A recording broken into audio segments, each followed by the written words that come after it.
We break into programming right now for some breaking news. Aaron Hernandez is found guilty. This is a story we've been covering all day and bringing you live coverage of. And now we go live to the courthouse where Ursula Ward, the mother of Odin Lloyd, the victim in this case, is now about to address us.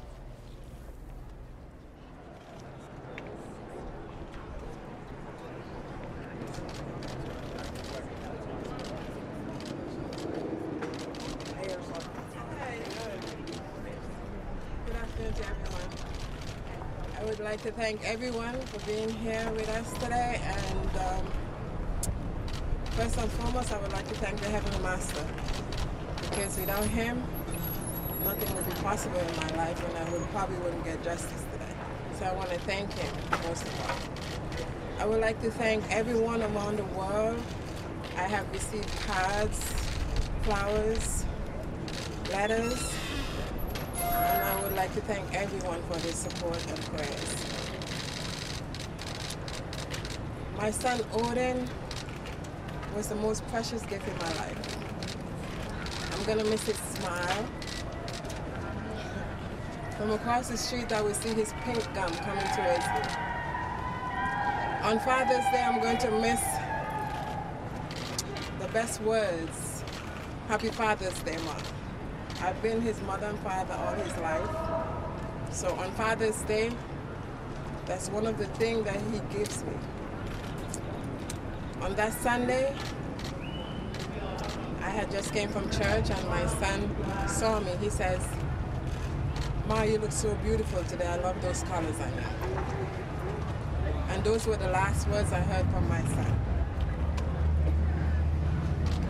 Those are some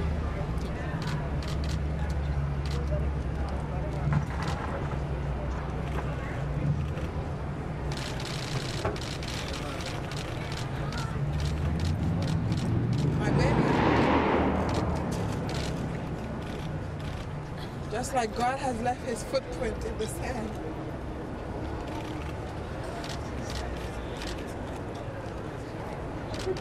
My baby footprint is in my heart forever. He was my strength. I love him dearly. I thank my family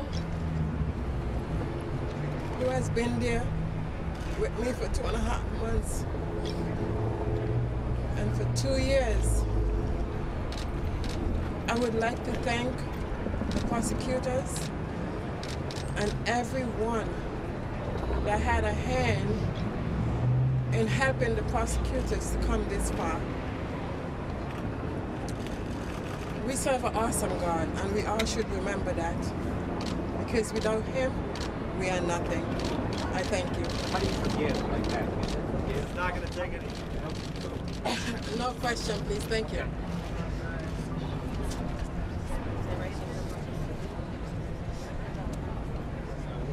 I'd just like to comment first on the extraordinary dignity and class of the woman who just addressed you. You saw it in the victim impact statement and throughout the trial. I'd first like to thank the jury for their service in this case the last several months. I have great respect for the jury system. A fair trial before a jury of our peers is one of the most important rights that we as citizens have in this country. It is not easy to take 3 months away from your work and family to sit in judgment of a fellow citizen. The jury's verdict was well supported by the evidence, and I applaud the close attention the jurors paid to the evidence in discharging their civic duty.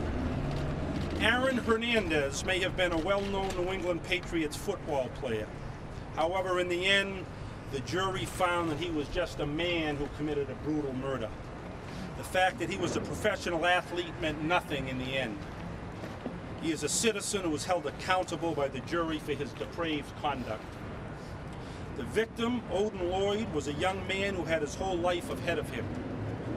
He was working, spending time developing a loving relationship with his girlfriend and enjoying life. Every day, this young man made the effort to ride his bicycle from Dorchester to Norwood to earn a paycheck. and in his spare time, he continued to play the sport he loved. He was clearly deeply loved by his family and friends, as you could see from the comments today. He did not deserve to fall victim to the brutal and truly senseless murder that Aaron Hernandez now stands convicted of committing. Throughout this entire process, Odin Lloyd's family has showed grace, dignity, and patience during this difficult ordeal. They appeared in court every day. They conducted themselves with the utmost class during the trial.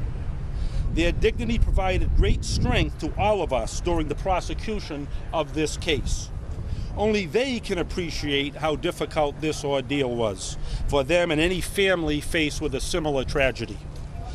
Ursula Ward has led her family throughout this tremendous catastrophe and has had to do it with a public spotlight on her every step of the way. I again commend her for her grace and class before you today throughout the trial and her comments to the judge, a very special person. I would like to express my sincere gratitude and admiration for the performance of our trial team. It was a great team effort. Bill McCauley and the team spent most of the time during the last 22 months focusing on this case and preparing to obtain justice for Odin Lloyd and his family. They did just that. People should know how much time they spent during the last 2 years at the expense of their families and personal time. The job of a prosecutor can often go underappreciated because most of the work is done outside of the cameras. I have nothing but admiration and respect for their efforts and performance during this trial. I do want to specifically acknowledge them individually.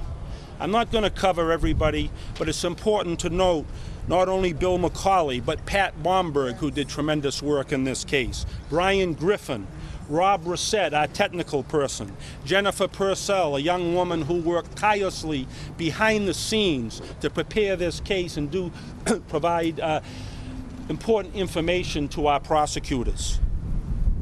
Roger Michael, in addition, our advocates who worked so closely with the family and provided them comfort during this difficult time. Daphne Kroll, Frank Ramus, and Brandon Ferris.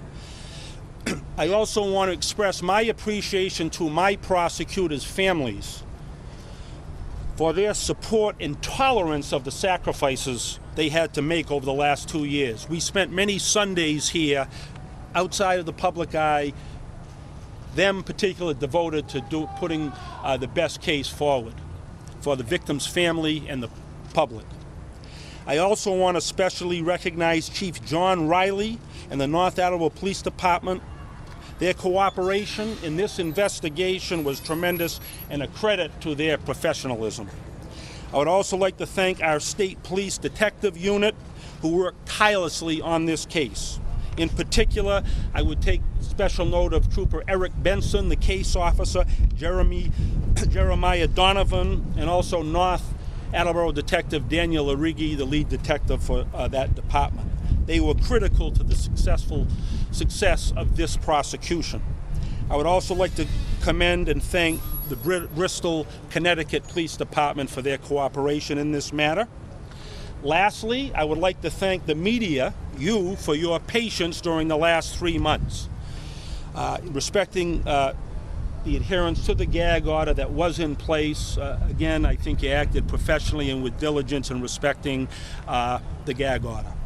So thank you for that, and at this time I'm prepared to take questions. Mr. Quinn, what did you think when Mrs. Ward in her impact statement said that she forgives the people who did this to her son?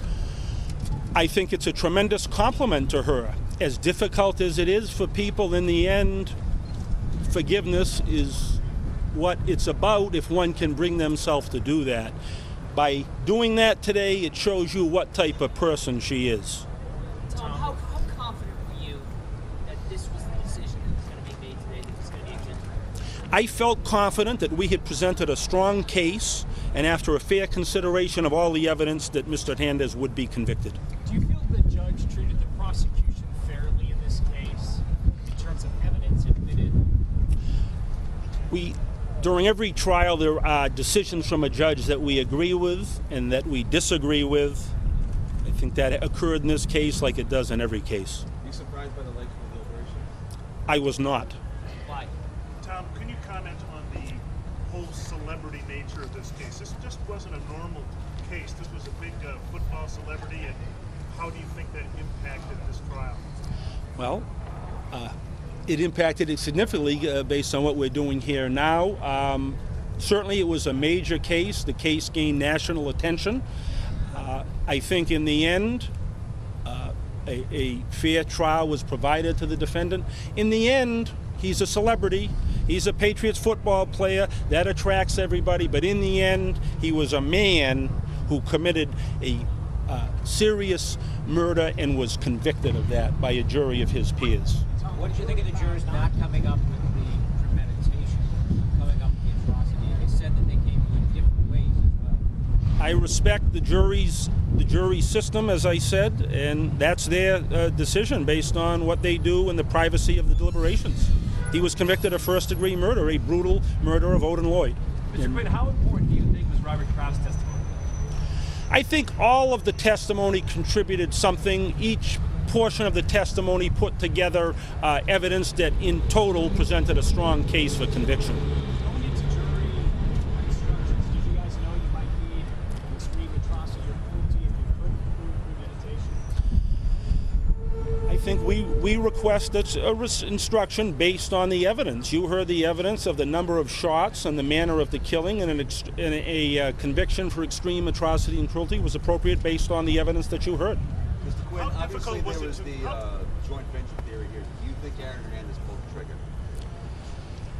I would say that you heard the evidence that was presented. Certainly one could conclude that he did, but I, again, respect I don't know what the jurors apparently spoke to some of you earlier.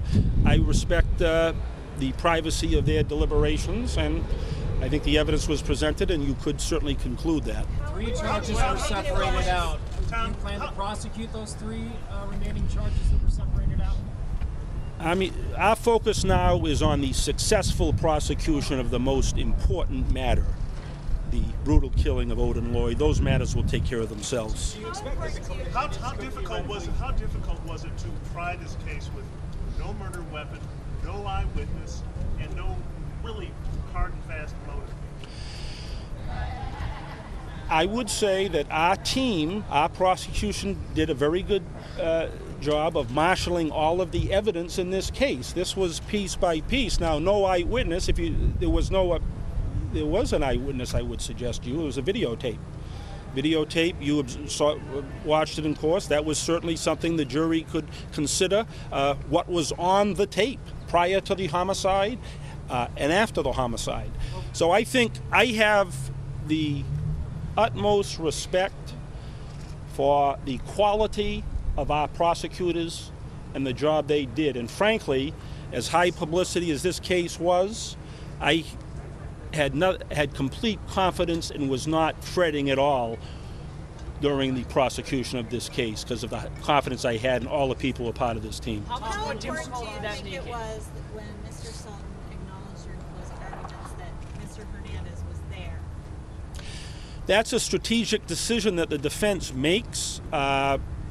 That's up to the jury. I mean, he suggested the defendant was at the scene. I think the evidence was clear that he was at the scene, based on a reasonable view of it, based on the DNA and the vehicle and the footprint. So, I mean, that's something that he conceded in the closing, and I think it was very consistent with the evidence. Were you surprised by that, doing closings? Was I surprised by that? Not necessarily, but again, I'm not really reading what's in his mind or the defense's mind. They're trying to put their best foot forward, so to speak, in the closing, and that's the strategy that they took. I think the evidence was very strong that he was at the scene.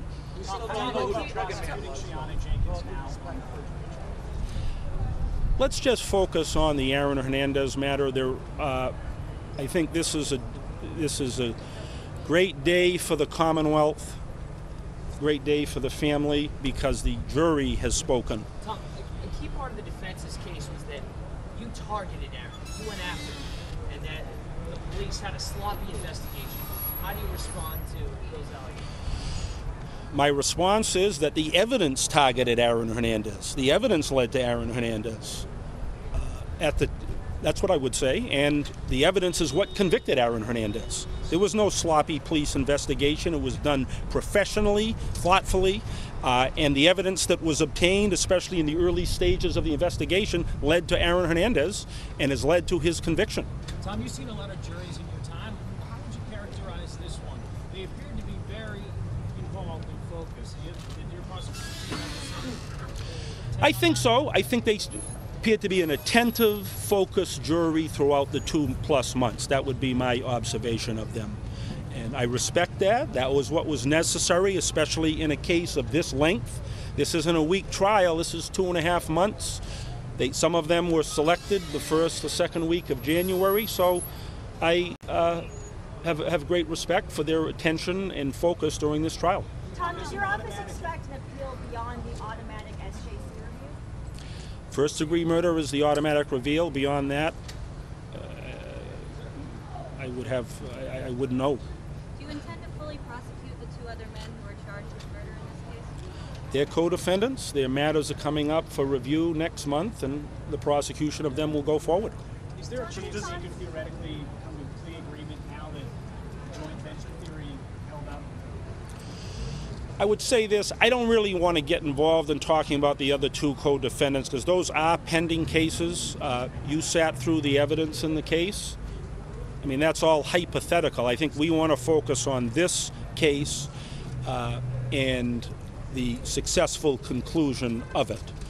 Though, Anything about the court judge's order asking Scarlett not to worry on the stand and that was something you could talk about at the time, but now it's over? well, I think the judge conducted a fair and orderly proceeding. I think that I see victims and witnesses become emotional on the stand throughout trials, and I think it's appropriate if it's natural and not done in a way that would detract from her testimony, that would be appropriate for her to express her emotions when she testifies. The judge threw out a lot of evidence that you guys brought. Obviously, at the time, that hurt your case, but now going forward, that theoretically helps any appealable issues. Now, the appealable issues are much smaller. Well, obviously, any evidence that was excluded is not going to be the subject of an appeal. The appellate process takes care of itself. Automatic appeal, first-degree murder, that's for another day. We feel that we tried a good case and presented the evidence in an appropriate and proper fashion. Do you think Aaron Hernandez gets it? Do you think he got it today when that verdict was read? I don't know. I think when you're taken away and they say life in prison without parole, someone's got to respond to that. There's got to be some response, but I don't know if he got it. Is your office working closely with the Suffolk County DA to see if any information, evidence has been garnered in the new charges? Well, Suffolk has their pending cases, has their case pending. They're dealing with it. Certainly, if there's any information we have that can be of assistance, we'll work with them. Mr. Quinn, can we hear from Mr. McCauley this time? You can. Yes. Mr. McCauley? I don't have much to say substantively about the case, but I did want to just thank the jury for the verdict. It's obviously been a long trial, and it was quite, I'm sure, an inconvenience for them in their lives to commit this kind of time.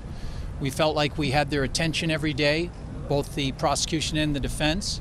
They fairly considered the evidence, and they've returned a verdict that's supported by that evidence. So we're very grateful for their commitment.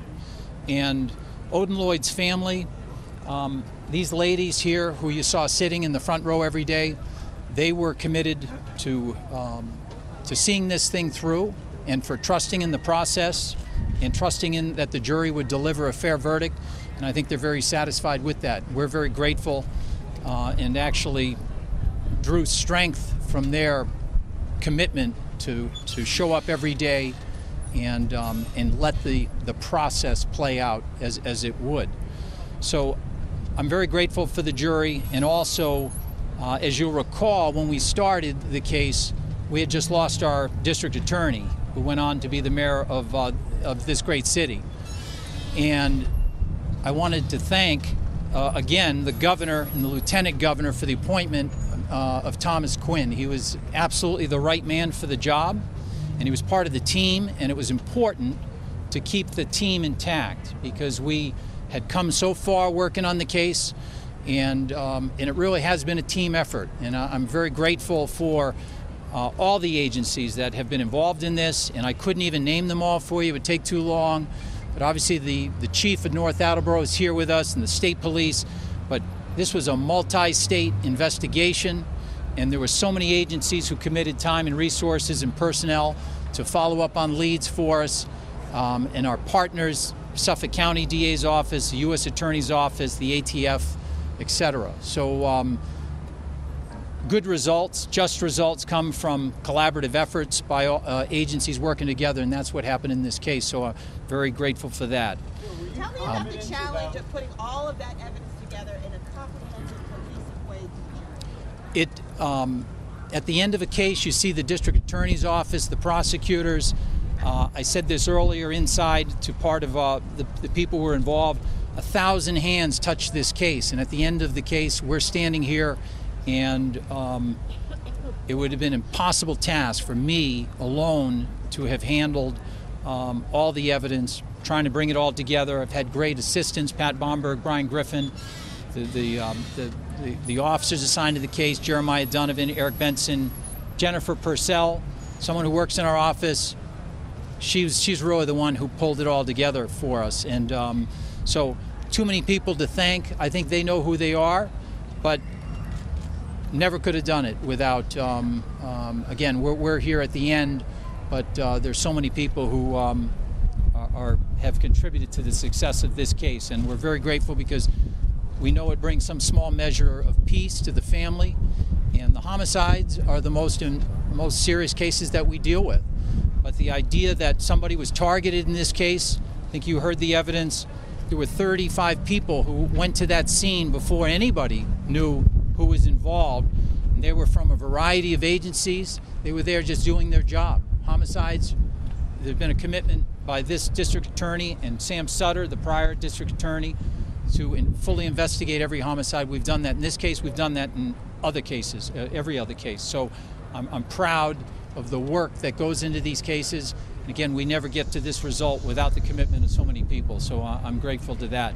But Bill, I know this is what you do for a living, but and that's Bill McCauley, right now the lead prosecutor in the case outside of the Fall River Justice Center. Before him, we heard from the district attorney, Thomas Quinn, and before him, Odin Lloyd, the victim in this case, his mother, Ursula Ward. And what a day it was outside of the Fall River Justice Center. At around 10:15 this morning, the jury handed down their verdict, calling Aaron Hernandez guilty of first-degree murder. After that, the judge wasted very little time to go into the sentencing phase of this trial, listening to the victim impact statements from many of Odin Lloyd's family members, eventually saying that Aaron Hernandez will spend the rest of his life in prison with no possibility of parole. Ursula Ward outside of court right now just talking to us, saying that she wanted to thank the prosecutors, calling Odin Lloyd the most precious gift of her life and a footprint in her heart forever.